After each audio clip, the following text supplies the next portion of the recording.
And I think ultimately there will be political blowback on it.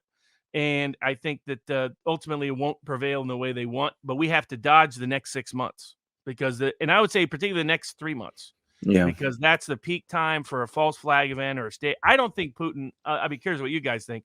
I don't think Putin will make the mistake of a direct attack on the West that No. could be used as a pretext for direct military intervention with troops on the ground and planes in the skies to do so. But what do you guys think? I think you're absolutely right. And can I say, if you had any doubts about that, if you thought that he could be goaded into doing something of this, then the extremely careful and very measured, very calm speech he gave at the Victory Day celebrations should tell you that he is absolutely clear about the risks of doing something like that, and he's not going to do it. He spoke very, very calmly. And of course, as we did a program about this, and Alex pointed out that he actually spoke with regret about the absence of American veterans at the event, and that he would have liked American veterans to be actually there. And by the way, you're absolutely right. He did refer to the Empress, the 18th century Empress, only her name was Catherine. And he quoted, referenced 3 of her generals. This was in the speech that he made at the Victory Day celebrations. He referenced Potyomkin, Suvorov, and Rumyantsev, who were all people who fought in Donbass, in Ukraine, in Crimea, and who basically captured these territories from the Ottomans and made them part of Russia and arranged for the people of Russia to settle there. So he knows the risks. He knows actually the United States very well. And this is the thing people don't realize about Putin. He's been around now for a very long time. I mean, he became acting prime minister of Russia in 1999. He's an intelligent man. He's got an enormous intelligence gathering operation briefing him. And he follows American politics very closely. And he's very well aware of all of the things that, we're saying about how people in the West, in the United States, the neocons, all of those people would love him to trip, to escalate recklessly, to start some sort of reckless thing, with nuclear weapons or chemical weapons or gas attacks or missile strikes on Poland or advances on Lithuania or something of that kind. And he won't do it. I mean, remember what they were saying in the run up to his speech, that he'd order general mobilization, he'd declare war on Ukraine, he'd do some of these dramatic things, and he did none of them. He was very calm and very measured. And I think a lot of people in Britain, where, I mean, we're even, we take all the worst of the belligerence of these people in the Biden administration, and we take it that bit step further. They were all very, very disappointed, and they've been goading the Russians to go that bit further ever since. By the way, on the question of the American empire, just to add one very, very quick point, because this is a big subject. Again, it never ceases to astonish me that Americans don't understand how manipulative the relationship between the US and Europe is. The extent to which the European political class, I don't mean here the general European population, have been using American power to work out their own objectives. And as I repeatedly say, if you're talking about globalization, don't look for its origins in Washington. Look for its origins in Europe. And, old money Europe, especially. I used to know these people. I used to mix with them. I know the kind of opinions they have. The kind of people who went on skiing holidays in Switzerland in the 60s and 70s, and still do, of course, went to a particular resort, got together, set up their little group there, exchanged their ideas, and basically that's where globalization was born. And that's why Trump is like the blue collar bull Yeah. in a china shop. It's like some of these things were not like well thought out. It's not like he spent a long time reading Realpolitik or listening to John Mearsheimer or any of that. He was just like, why should we do what you people want? You know, I mean, it's like you sit around in the Germans like, you're complaining. You're the ones buying all the Russian oil. You know, do your own problem. And they're sitting there snickering at him. And that's where he was. I do think John Bolton is right when Bolton said that if Trump had won in 2020, and this was the other reason why Ukraine had to happen now, that Trump was serious about pulling out of NATO. That's what Bolton says. Trump kept talking about it all the time, and then he would have done it had he got in. He ran on it in 2016, and then he backed off of it when he got institutional criticism.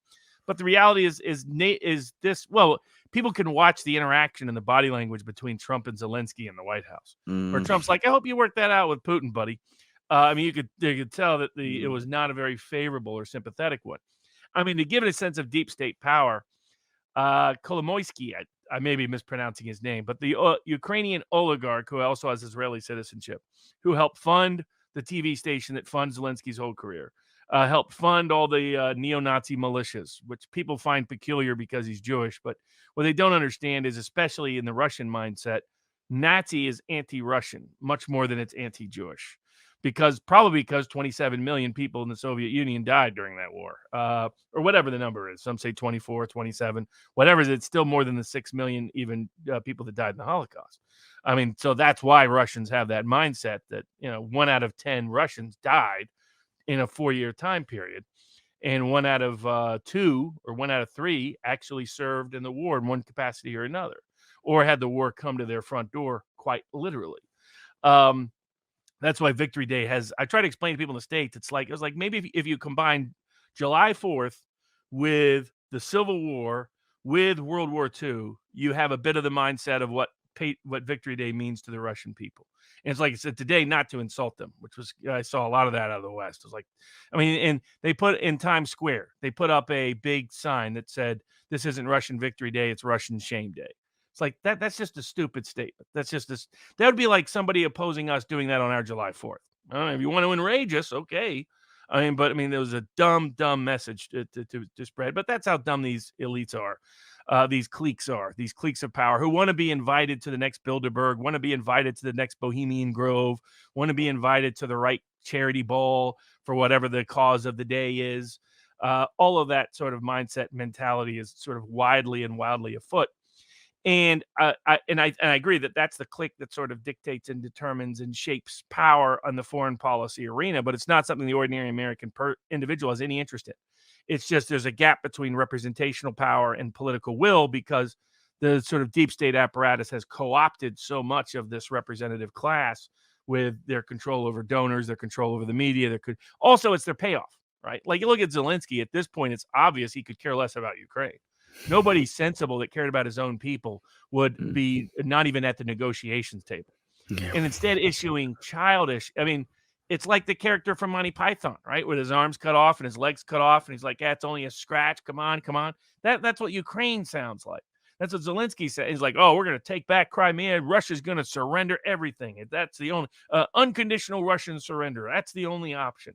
It's like, this is idiocy. You sound like an idiot to the whole globe. There's a reason why the entire rest of the world has not signed on to this, not signed on to sanctions, wouldn't even sign on to an affirmative vote to take Russia off of a meaningless human rights committee of the United Nations, in terms of Mexico and Brazil and Kenya and Saudi Arabia and the UAE and Indonesia and India.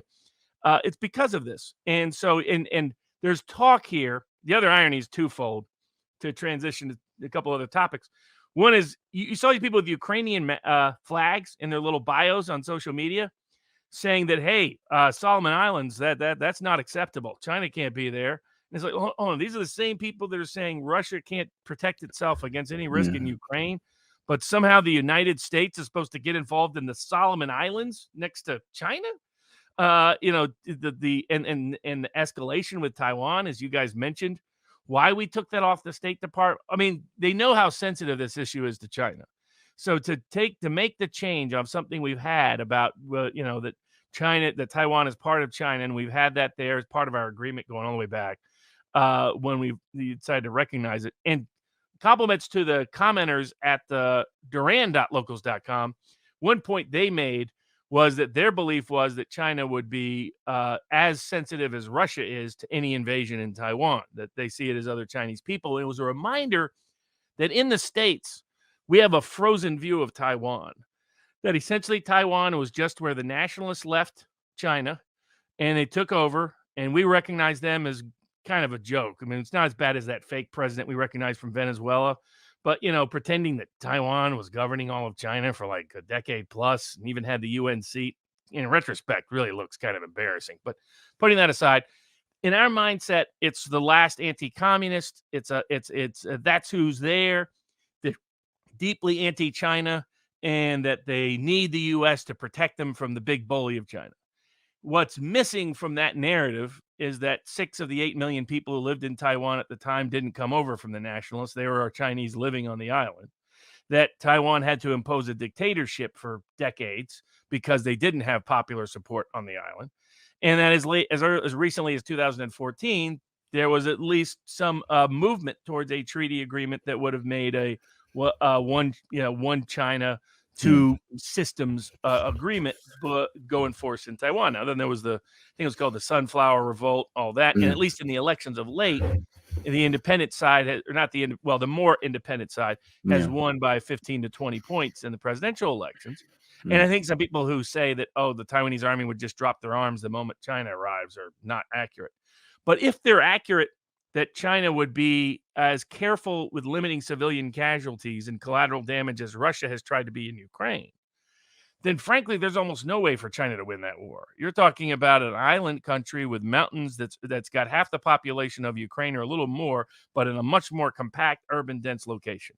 And if you're not going to damage civilian locations, and you're not going to do civilian collateral damage, and you're not going to do mass bombing raids, and you're going to be scared of injuring your fellow Chinese as you see it from the Chinese perspective, I don't see China going into Taiwan. I think the only chance that happens is if the U.S. puts dangerous weapons right on Taiwan, or is about to.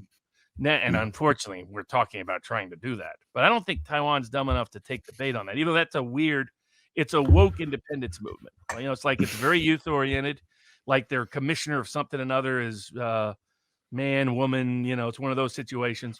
It's that kind of thing. And so I think, but that's totally foreign to the American mindset. The American mindset still thinks of Taiwan as the anti-communist who landed there in 1945 or 46, whatever it was, or 49 maybe.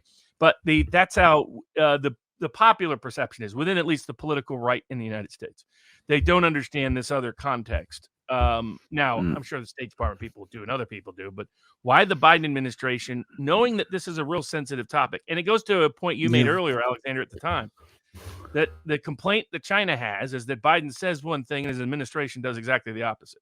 Biden explicitly told Xi in his last call, yes, we absolutely recognize Taiwan as part of China. We're not challenging that at all. And now all of a sudden the State Department is changing something on its official page that it hasn't changed in decades about that precise question. I mean, it's clear. I think the whole world knows there's a dementia candidate in the White House. It's going to be a source of jokes for Lavrov for the next several years, and that kind of thing. But I can't believe they're serious about trying to escalate with China. Yeah, I think once again, like Putin, China will be more self-restrained, especially if they think sooner or later Taiwan's going to come along. That we got 45% of the vote in the last couple of elections. That was for more of a not reunification, but more for the alignment with China rather than an open adversarial relationship with China because of the economic ties, because of the cultural history. Even though that's an older population that's dying off, that supports that. And if they're not willing to engage in a brutal warfare, it'd be kind of tough to actually militarily dominate it. I think the only way they invade it is that they would invade it for the purpose of removing dangerous weapons that the U.S. placed there. But there's people in the U.S. seriously talking about how we could win a war with China. And it's the same thing you get with Russia. Like it's all these military analysts who say, oh, those are fake weapons. They don't really have that. That's not really capable. They won't really do that. Their army will fail in 5 seconds. They're not really that good. I mean, and people who want to see this about Russia, about Ukraine, just go back to what they said about Russia early on in Syria. How it was a disaster. Putin was a disaster. It was going to be an embarrassment. You can go through all the headlines. Same stuff. I hope we're not that stupid to try to wage war with 2 nuclear powers at the same time. But this is the Biden administration, which is setting records for stupidity. Yeah, yeah, you're absolutely right. I mean, with Syria, I remember it took about 5 months before the narrative, at least in Britain, changed. Russia is bogged down, making no progress in Syria. That was the original narrative, and then, oh my God, Russia is actually winning. But how do we explain that? Well, they're being utterly ruthless. They're bombing hospitals and killing civilians, and that's how they're winning. But there was that period at the start of the war in Syria, the start of the Russian intervention, very much like the one that we're getting today in Ukraine, where the Russians are, failing, until, of course, suddenly it becomes clear that they're not. And again, if you track events, and we've discussed this many times, all three of us, in various contexts, you find that, in fact, the Russian approach in both conflicts has been very similar. It's incremental. They build up steadily. They put their pieces in the right place. They batter the opposition, and then suddenly you get after the attrition takes its toll, you see that the collapse comes. And that seems to be very much their style of war. They don't go in, in a cavalry charge the way some countries do, try to achieve everything quickly.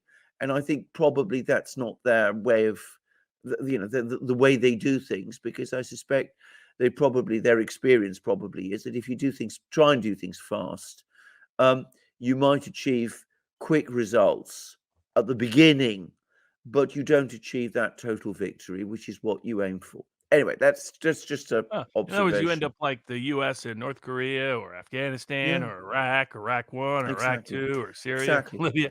That that whole blitzkrieg approach sounds good, looks good for the cameras, doesn't last, and it's amazing. I mean, they just used the war. It's fascinating seeing people say, "Oh, hold on a second. It looks like they're focused on the east and they're going to encircle them." It's like, this has been kind of obvious from day one if you followed Russian military strategy. But yeah, I'm shocked at our approach to, like, we're talking about doing the same thing. I mean, I get in the EU is really drinking the intoxicated on their own power right now. They're like, oh, we took out Russia first, even though it's failing. They're pretending otherwise. And now we're going to take out China. Yeah, we're going to teach you, China. We're going to sanction. It's like, oh, has anybody looked at where critical supply chain ingredients come from? I mean, it's like, every time, I think China's zero COVID policy is insane. Absolutely. They're inducing one supply chain problem after the other, but all we have to do is look at that. Just when a bit of the supply, we're going to block them. We're going to sanction them. I mean, how is that going to work? I mean, I don't this is getting crazier and crazier and crazier. Yes, absolutely. And I think that the other thing to say about this is, of course, the EU Commission, the central institutions in Brussels, have used this affair, just as they used the pandemic, by the way, as a mechanism to expand their power over the European states and economies to incredible degrees. So, they just as they can, interfered in medical policies, in I have to use. I'm still careful in my use of words because we're on YT. But anyway, they were careful in controlling vaccine production and distribution and purchasing and all of those things which up to then had always been the province of the member states. Now they're interfering in energy policy. So they're telling, a country like Hungary, you can't buy Russian oil. Well, you're telling German companies you can't buy Russian oil either. And of course, they use sanctions to do that. One of the more insane ideas that's out there is the World Health Organization is pushing a treaty that's still in the drafting stage. There's stories out there that whatever the World Health Organization becomes automatically binding on other countries, at least the United States, it does not. But they're serious. You look at in the name of public health, you dig into it, and they say this gives us the right to determine supply chain issues. They're defining a public health. Ultimately, it's complete economic control. The World Health Organization if this treaty was actually adopted by the rest of the world, would actually give the World Health Organization control over their economies as long as there was a pandemic in the country. And it's just, I mean, it's terrifying proposals. And so, these ideas are still being circulated and regurgitated. Now, I think the utility is, I still see Russia's war in Ukraine as nationalism against globalism. I think it's, can the globalist empire succeed? Yeah. If they lose in Ukraine, and this is the reason why I think they're so desperate to win, and they will resort to anything, even militarily, to try to do so, is if Russia wins, then their example is lost. Yeah. The William Appleman Williams argument that a lot of American foreign policy was all about exemplars, so much so that we would be obsessed with what's happening in, say, El Salvador or Cuba, these places that don't have geopolitical power or weight, but because of the examples they present to the rest of the world. In the same context, for globalists to lose to Russia, for Russia to win economically, politically, and militarily, to have a clean sweep of the board, and for it to be Putin, the guy that George Soros, even more than Trump, just leads him in rage, as well as your David Rockefellers and your Bill Gates and others. Somebody pointed out that I made a reference to Macron and the Rothschilds, but that's because he actually worked at the Rothschild Bank. I thought that was like the reference. It's a literal specific reference. This whole, the ability for George Soros, much like Zelensky in this regime, to hide behind, well, I had a family member that was Jewish, which is almost all that it means. I've never understood, like, a lot of anti-Semitism never made any sense to me, because it doesn't explain anything about the person whatsoever. Even if you wanted to believe something nefarious about having having a particular religious belief system, it doesn't mean anything when you don't have that religious belief system. I mean, if I told you Bill Clinton is a Baptist and Hillary Clinton is a Presbyterian, does that tell you anything useful about the Clintons? Not really. I mean, other than maybe the Clintons know how to use certain language of scriptural references, that's it. But that's not because that tells you anything about their character or their policies. And the same is true for Zelensky.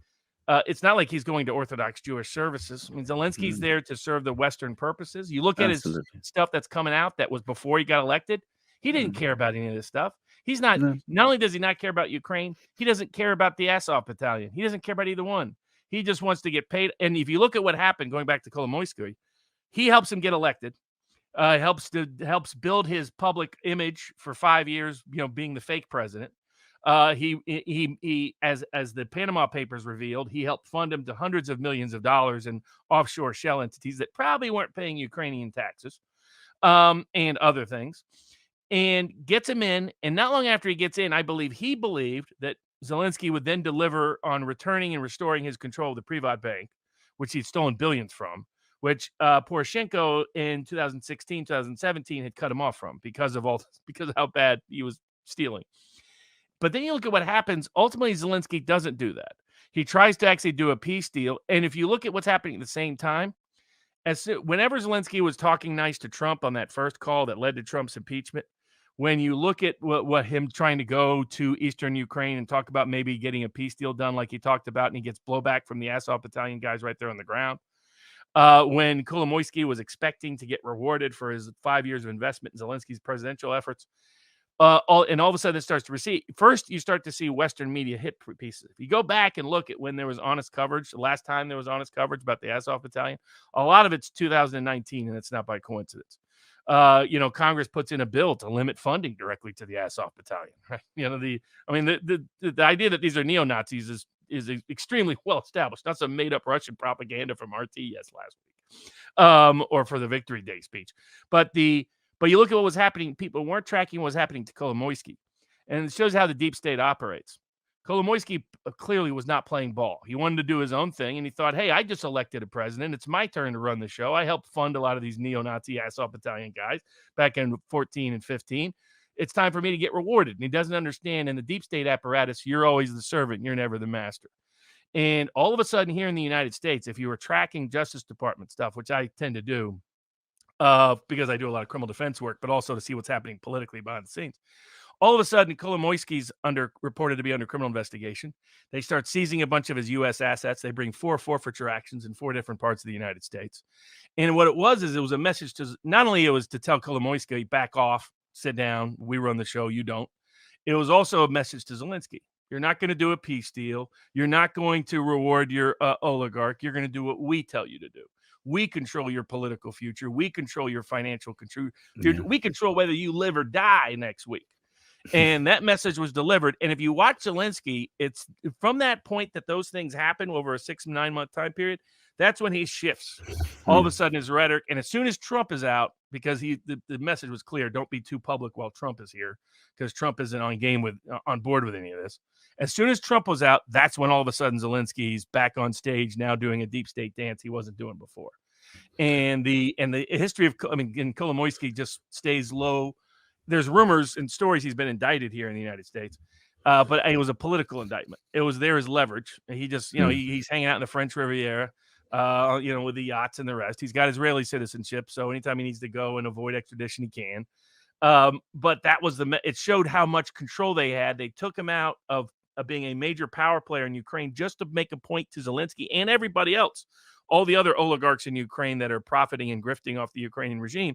We are in charge. You're not. That is what Victoria Nuland meant in 2014, when she was caught on tape saying F the EU, saying, no, the deep state apparatus that runs the show, and everybody else is subservient to us and within us. Now, it's not a pro-American regime, because these are people that would fly a Ukrainian flag before they'll fly an American flag outside their home. But it is a sense of the mindset, the mentality of this group of people. But I think they're losing, and they're going to lose unless they're able to stage a last-minute recovery with I think it would have to be a false flag event. And the Ukrainian false flags aren't flying well enough. The people are like, yeah, okay, it's Ukraine. It's not our problem. And because there's so many fake stories, a lot of the independent analysts are like, I don't have any confidence that this really happened. When you're losing the ordinary everyday data nerd on YouTube, the Military and Foreign Affairs channel, the Defense Politics Asia, any of those groups, when they're like, I'm not buying that this is what necessarily happened, then you're in serious trouble. They need a false flag staged event on American or European soil. If they don't get it, they're not going to get the justification to militarily intervene with troops on the ground or planes in the air. And Russia will win this battle against basically the globalists. And they'll have some nice ports in Odessa to add to the rest of the Russian government. Again, Robert, I completely agree. I think that was a tour de force, if I may say. I think you're absolutely right. I think you summed up Zelensky exactly right, by the way. I've been following him, and I think you're absolutely right. And Kolomoisky as well. And by the way, I pronounce his name in exactly the same way as you, and I'm sure that is the right way. Anyway, we've been going on for 2 hours and 10 minutes. Maybe this might be a good place to stop. What do you all think? Oh yeah, no, I think we've covered the landscape well. I recommend we've covered the landscape very well. I think what we will do, we've got lots and lots of questions. Alex and I will go through them. We might have to turn to you on occasion for some of them, Robert, especially if they deal with particular questions that are addressed specifically to you. But can I just say, this has been a tremendous program altogether. Oh, absolutely, and I recommend everybody to the duran.locals.com, like vivabarnes.locals.com. Some of the best part of it, vivabarneslaw.locals.com, is the community. The comments, ideas, suggestions, like the Taiwan aspect, that there was, there's that this is a little bit different than is perceived in certain political circles in the United States, was very useful. They often provide the best leads of other articles, other information. For Alex's Clown World stuff, I'm getting that from a lot of, it's one story after the next. It's unimaginable. It's like, what world are we living in? Even the Nazis didn't do some of these things. This is just beyond insanity. I think I'm going to have to actually do videos which are Clown World, and then do the final segment is going to be, okay, now this is the serious stuff. Invert it. Absolutely. Trees? They literally banned a tree. They banned a cat and they banned a tree. So I was trying to figure out what else they could ban. Maybe the egg next, the Faberge egg. Maybe that will be banned. You cannot even design an egg to have an egg within an egg because it is of Russian origin. Well, Robert, you sent me the tweet from Michael Tracy with the the Ukraine dining fee? Ukraine tax. Yeah, it's a 1% tax that restaurants are randomly imposing on people in America. And you have to affirmatively object. And you know what's going to happen? They're going to be like, so you're anti-Ukraine? So you're pro-Putin? You like terrorism? You have a little Hitler statue at home when you get home? that kind of routine. It's insanity built on insanity. Now, the problem is it doesn't work with a resilient American populist public, especially after the last Iraq War. And what the neocons never understood is the Bushite coalition was dead and gone in 2006. It ain't ever coming back.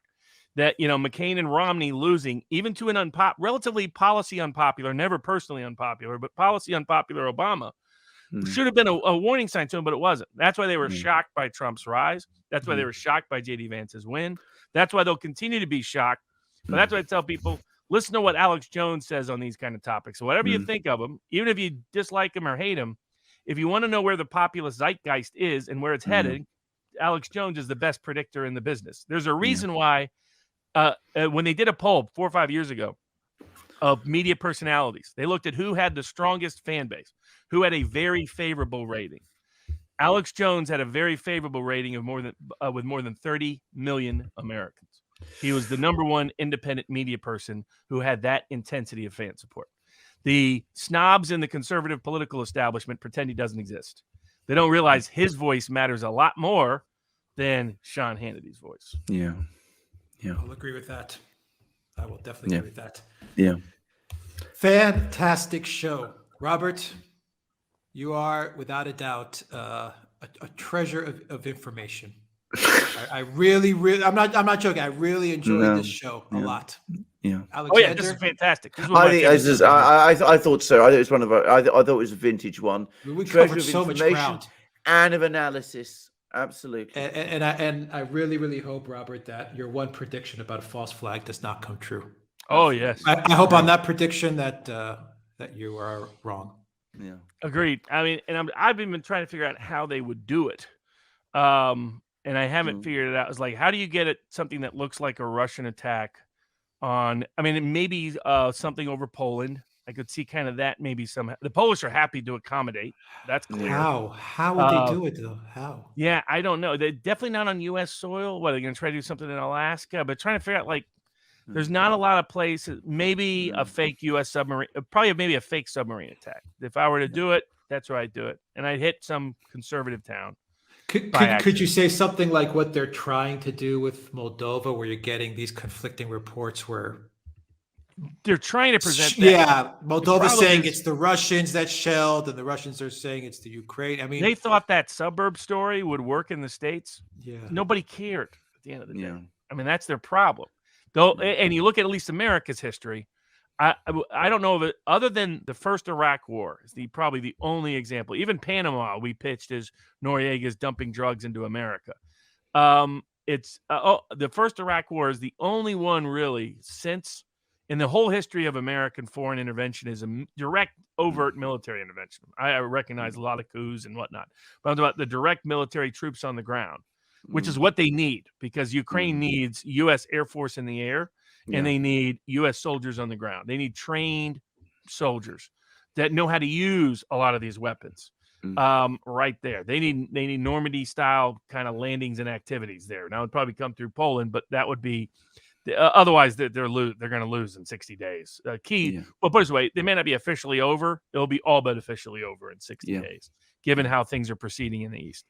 And their inability. If you can't even take back Snake Island, it's a tiny little island that nobody really cares about. That's off the coast of Romania. It's like, so what?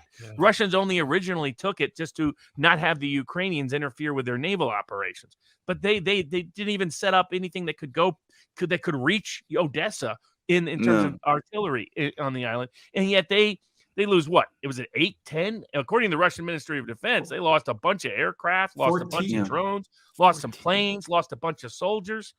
It's like, why? So that gives you a mindset for where Ukraine is. I think I've been trying to think of what, and maybe people in the comment section. Maybe what goes through my head with the false flag is that maybe they'll do something along the lines of Skripal, Navalny poisonings. Yeah. That's the only thing I can think of. Maybe that's how they finally get rid of Joe. And all of a sudden Joe and Kamala suddenly boom, and then we bring in a well-respected former Secretary of State to be our temporary U.S. president, Hillary Rodham Clinton. But Yeah, maybe that could work. If for it to really resonate in the American public, they need something like a submarine hitting a place. They need something the equivalent of a bomb or a missile. They could fake something. They could say a Russian's coming across the border with some, maybe, but they don't want to do that because they want an open border for political reasons. So that's our maybe some of the script writers and idea generators on the comment section and in our locals pages, maybe they'll come up with what the highest risk is. Because the last time I was seriously thinking about a false flag or a staged event or an induced event was before January 6th. And I convinced myself that due to the high levels of security around the Capitol on that day, that couldn't happen. I never anticipated that security would be unusually low that day. And all of a sudden what happened.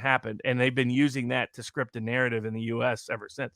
Didn't quite achieve the level that they wanted. They wanted, Patriot Act Part 2. They already all of that. I just wanted to say I have to go because there's been a ring on my front door. I don't know what it's all about. I just need to find out. I'll be back in a moment. Yeah. No problem. Go ahead. Yeah. I just can't see that's what I've been trying to, figure out what it could be. And how do you do it? Or maybe a release of a dangerous biological weapon. Maybe that you blame on the Russians. Graham was talking about it on Bret Baier again. Lindsey Graham was talking again about biochemical and tactical nuke. And Bret Baier actually gives the question.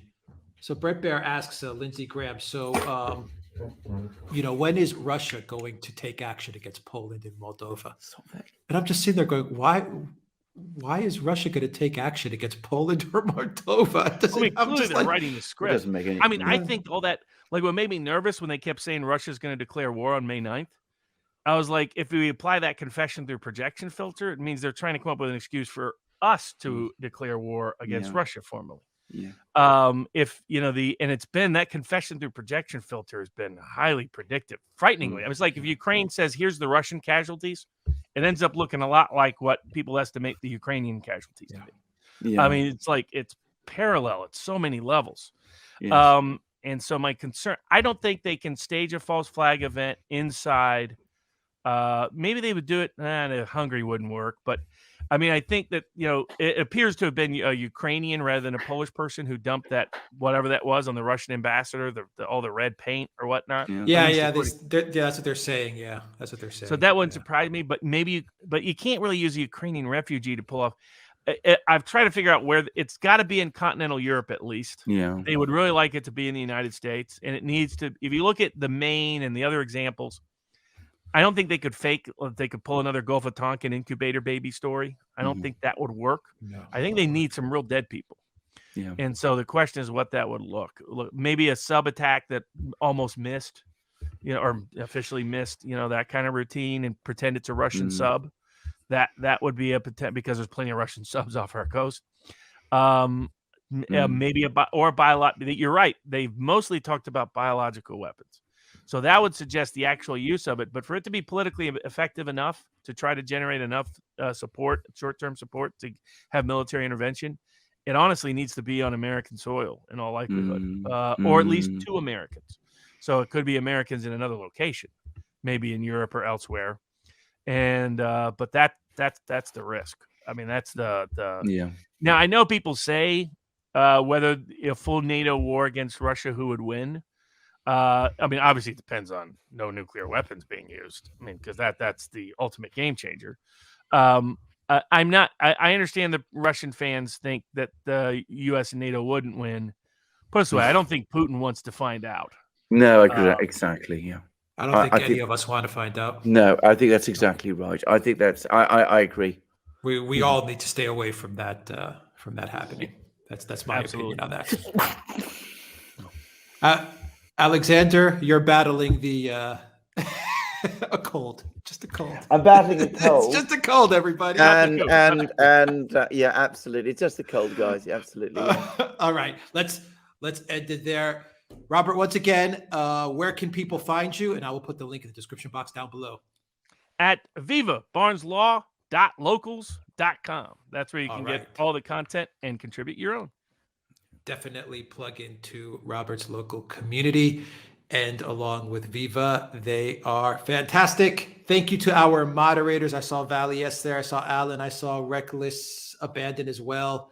Did I miss any moderators? Thank you, guys, for helping out in the stream. And thank you to everyone who saw us on Rumble, on Odyssey, and on YouTube, and of course, our great locals community as well. We will answer all the questions and any questions directed towards Robert. We will search out Robert and get an answer from him as well. All right, everybody, take care, and thank you for joining us for this live stream. Bye-bye.